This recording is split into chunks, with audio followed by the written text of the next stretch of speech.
que esa revolución socialista la defendemos con esos fusiles.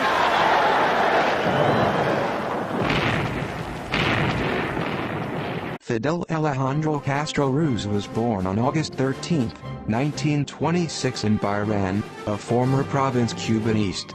His father, Angel Castro Argis, the son of poor peasants in the University of Havana, where Fidel arrived in 1945 to study law.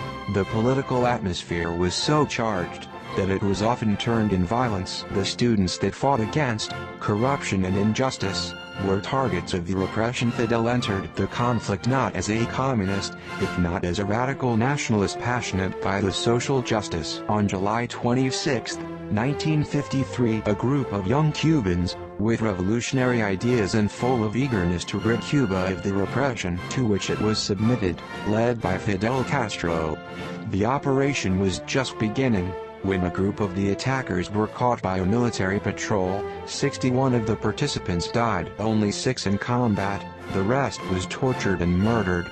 Fidel Castro, which Sergeant Sarria captured and defended to be surrendered to the bloodthirsty Batistians military, delivering it only when receiving guarantees and through the Catholic Church. They were tried, and they were imprisoned to 15 years of prison in Island of Pinos. In May of 1955, by public pressure, Batista agreed to give them the amnesty, and Fidel exits from jail to exile in Mexico.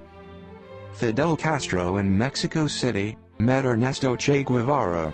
Fidel Castro had plans to invade Cuba, and Ernesto Che Guevara joined his cause a few hours after meeting him. He had already begun calling himself Che, which was a nickname the Cubans had given to him.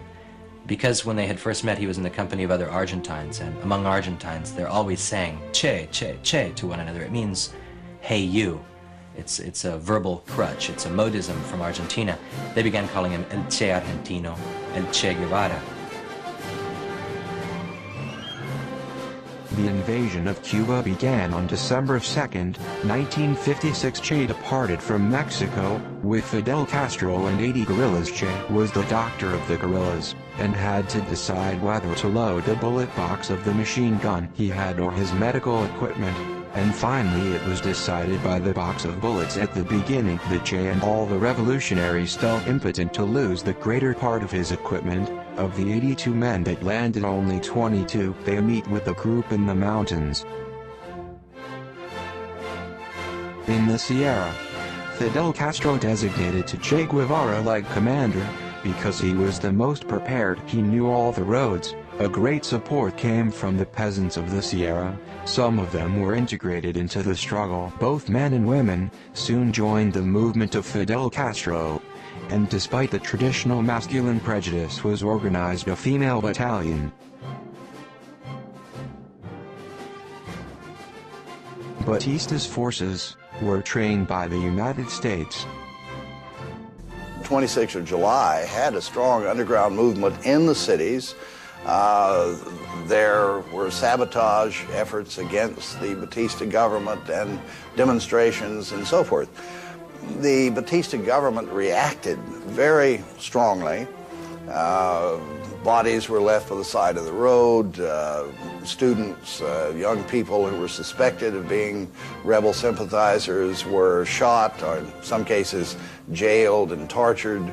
As a result of all that, public opinion turned massively against Batista. It is estimated that 20,000 people were killed during the dictatorship of Batista. During the final push towards the taking of Havana, the decisive Battle of Santa Clara was fought. The city was the last bastion of Batista's defensive strategy. If Santa Clara was to fall, the war would be won.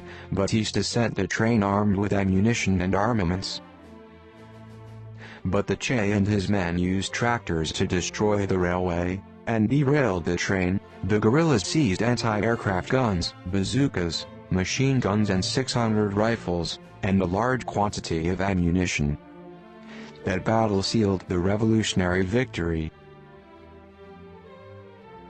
In January of 1959, Fidel Castro and the Che Guevara of 30 years of age, entered victorious to the city of Havana. Had to pass 25 months to defeat Batista. With the victory conquered Fidel, intended to make Cuba a united and independent nation. Just 30 days ago, Fidel Castro entered Havana to be greeted by cheering mobs as one of the greatest heroes in Cuba's history. A week before that, General Batista and his top aides had fled the country, leaving it to Castro, his rebel army, and their supporters. The first people who left, in the first days after the revolution, by and large, were Batista supporters and members of the Batista government.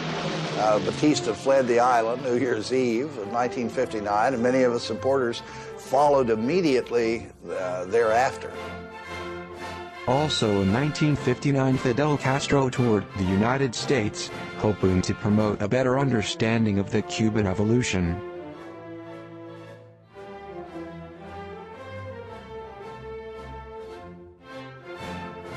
Did you ask for financial assistance?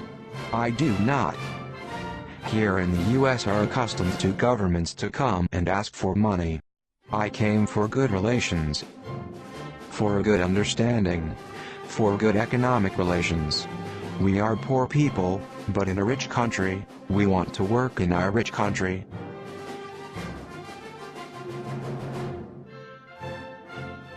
Vice President Richard Nixon was appointed to meet with Fidel. President Eisenhower had refused to do so. Later, Nixon described Fidel as a communist who should be defeated.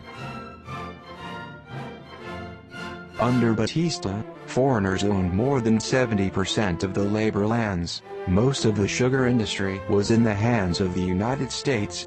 Fidel's first law was the Agrarian Reform. Individuals who supported this law, their goal was to eliminate the situation of exploitation of the peasantry that until that date had been condemned to live in the real way under the harassment of the rural guard. Before signing this law was that if 70% of the best Cuban land were in the hands of a group of North American companies. The measure, announced by the revolution, provoked the immediate support of many Cubans. The law of agrarian reform confiscated all the properties of more than 400 hectares of extension and gave the land to numerous farmers. Law of the Cuban Revolutionary Government, that liquidated the latifundio and the sharecropping, and whose fundamental objective was the redistribution of the country's lands favoring the poorest peasants. The law harmed the interests of national and foreign landowners and aligned them against the Cuban Revolution. It was the most transcendental of the measures adopted by the revolution in its first stage, benefiting more than 100,000 peasant families and dealt a severe blow to latifundismo and imperialist rule over Cuba. Apart from the redistribution of land, reform included housing construction, roads in rural areas, projects, health and education. This affected the interests of large U.S. companies. The CIA began to plan the assassination of Fidel and Raul and Che, whatever leadership they could get, but especially Fidel. To demoralize the people and facilitate the success of the Bay of Cochinos invasion from Nicaragua, Eisenhower planned. In '61, Kennedy inherited Eisenhower's plan but vetoed the use of the force of his men. They burned thousands of hectares of sugarcane, and the ship La Cumbre, which unloaded weapons, was flown in the port of Havana. More than 100 people died and hundreds were injured. Cuban exiled pilots flew planes U.S. soldiers painted with Cuban badges, bombing 2 airports and killing a large number of civilians. Fidel summoned the people on April 16, '51. Do they agree with the revolution that have we carried out? Applause. Yes. What we have done is called socialism. The invasion of the Cochinos, after an intense and unexpected Cuban resistance and after 72 hours of conflict, failed. Faced with this massive hostility from the U.S., the giant, the Colossus to the north, who is he going to turn to protect his revolution? Sweden? India? There was only one other power on the globe that could provide any promise that that revolution perhaps could survive and last, and that was the Soviet Union. Fidel was alone, except perhaps the USSR. Khrushchev planned to put Soviet rockets on territory, as a deterrent and as a socialism at the international level. Cold War. Fidel accepted on condition of doing so public, but Khrushchev attempted to do so clandestinely. Spy planes. Americans discovered the rockets and almost started a nuclear war. The crisis ended when Robert Kennedy secretly agreed with Khrushchev to remove the missiles from Cuba on condition of its promise not to invade the island and to remove the missiles Americans from Turkey. Che led a guerrilla group in the Bolivian jungle. On October 8, the Che was abandoned by those whom he intended to help, shortly after it was discovered by the government. The Che was captured and locked up in a cell. That same night a CIA agent informed him that he was going to be executed.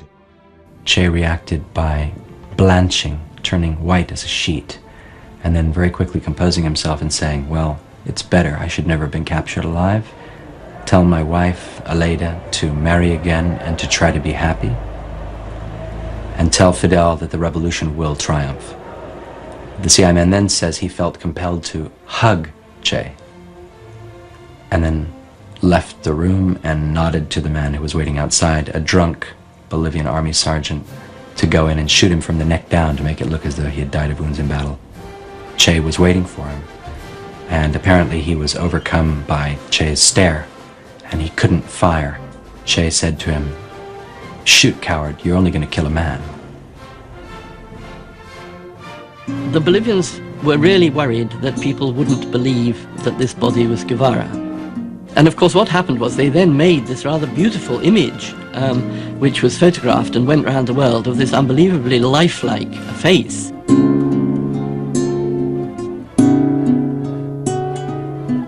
This picture helped him to become the revolutionary icon that has lasted for 30 years. Che tried to change the world and failed. He may only be a poster or a flag, but something about Che will always discomfit certain people. He represents the ever-present ability of individuals to transform themselves and to suddenly look at the reality around them and to say, this isn't right, I'm going to do something about it. Why he survived until today is, I think, just the extraordinary romance of the story of a man who has had it all and been successful and then gives it all up in order to fight for his own beliefs.